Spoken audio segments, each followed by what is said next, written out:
I'm Jeannie-Laine Turcotte from hypnocoach.ca, and welcome to my series 6+1 lesson I've learned since I became a hypnotherapist. As you know, HypnoCoach has a year now, and I thought I would share with you what are the most common themes, what are the things that I've heard the most about, that I learned the most about, and I thought maybe this could help you reflect on your own situations. And today we're going to talk about love, fascinating topic, of course. Before that, as you know, I help people who are in transitions to move from point A to point B without years and months of therapy, unblocking, unstucking. That's really my specialty.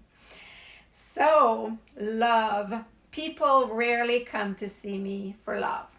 They will come for another reason. They'll have their first session and they'll be floored. And they will say, oh my God, this is really works. I can already see how my actions are not the same, or I don't think the same, or I don't feel the same. So can you help me? Can you help me find love? Or can you help me sort out what's wrong with my relationships?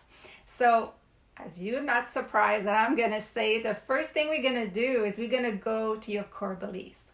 What is playing? What program is playing behind you that you're unaware of that's really getting you stuck into either not finding somebody or finding people who are not appropriate for you?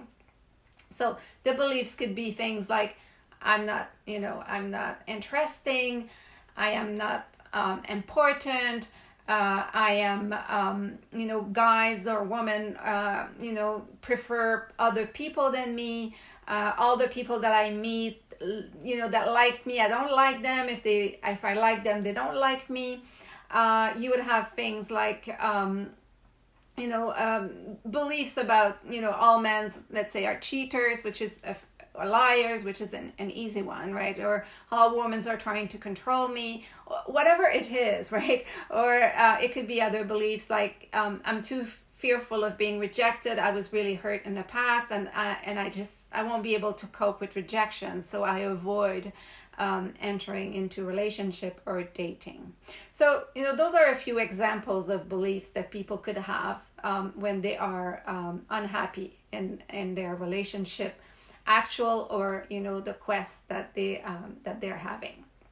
So then there's a few things, like I call them my ABCs of dating, or my ABCs of finding love, that I teach to my clients, that I work with them. And the first one is fundamental to me, not only in love, it's fundamental in business, it's fundamental at work, it's fundamental everywhere, but especially in this really hardcore dating, especially with all the online dating industry, it could be very hardcore. So one of the beliefs that really helps my client, and they say it really changed their life, it's about whoever you meet, whether it's for an hour, a week, 3 weeks, 3 months, a year, has something as a gift for you. Take the gift.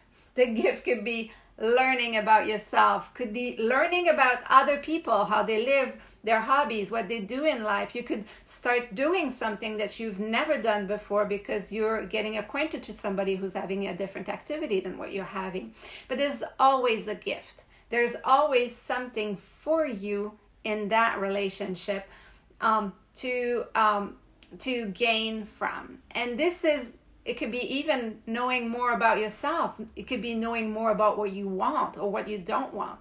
But there's always a gift. So I say to my clients, take the gift. And then don't worry how long it lasts to start with, right? So, because, when we start, before we build on the muscles, before we build on the beliefs that we need to have in order to find the right person, there's a lapse of time where we're going to be dating people that may not be appropriate, but there's always something to learn from it. So that's the first thing. The second thing is the fear of rejection. People cannot reject you. People cannot reject you. And I'm going to say it again. People cannot reject you. They can make other choices. They can choose other people. They can choose not to communicate with you anymore. They can choose that you're not the person that's right for them. It's their prerogative. They have the right to do that. And yes, it would be nice if they would do it nicely, but you know what? It talks about them. It doesn't talk about you. And the way that they're behaving or making choices inform you about who they are as individuals.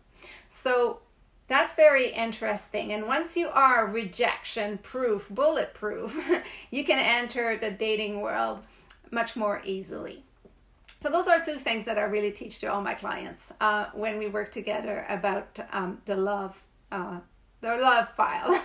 So once we've done all this, we need to ensure the person builds whatever she's expecting from somebody inside of herself or himself. So if you're looking out, if you don't feel good enough, well, you have to feel good enough first, or work at it. If you're looking for somebody for security, you have to build that security within yourself first.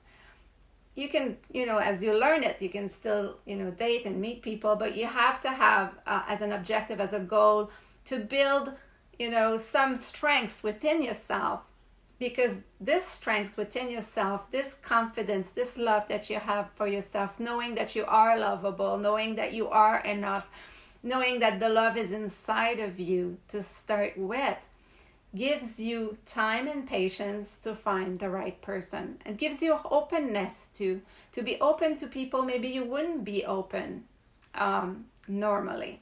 People that are different than what's familiar to you, that keeps you out of your cycle, keeps you out of your relationship cycle. So this is typically what happens.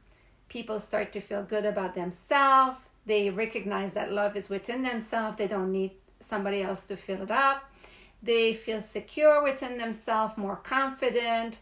Yes, they still want it from somebody else, and that's perfectly fine, but they have enough solid base within themselves to allow them to not be on the hunt for affection, love, or something, and not, making the right choices for them. So they go out in the world, start meeting people that are, what they're expecting, because we've also worked on under hypnosis of what are you really, really, really want to have in life, as a partner, as a companion, as a boyfriend, as a lover. What are you really looking for? So once this is clear, clients, and then once you've built up your internal muscles of confidence and love for yourself, that's an example. It could be other things, rejection proof, and then saying that you will get gift no matter who you meet, just take the gift. So people go out in the world, and then they start meeting people who are different than, what they have been used to. They start to meet people who really meet the criteria that they're looking for. Not all, but most of them. Sometimes all, but sometimes, the most important ones, the core ones. And then they start to not feel so comfortable. I have this woman who say, oh my God, I don't feel comfortable. This guy is so affectionate. He's so nice. He shows so much interest into me. I'm not used to that. And he is a gentleman. He respects my boundaries. He's a very nice person. He's, really what I was expecting.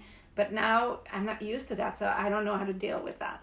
So there's a time where you need to get used and build your new neuropath and spend time in your new neuropath with different people to get it comfortable, so that the old model becomes uncomfortable, and then you build a new comfortable model, a type of relationships that is very different than what you have experienced so far in your life.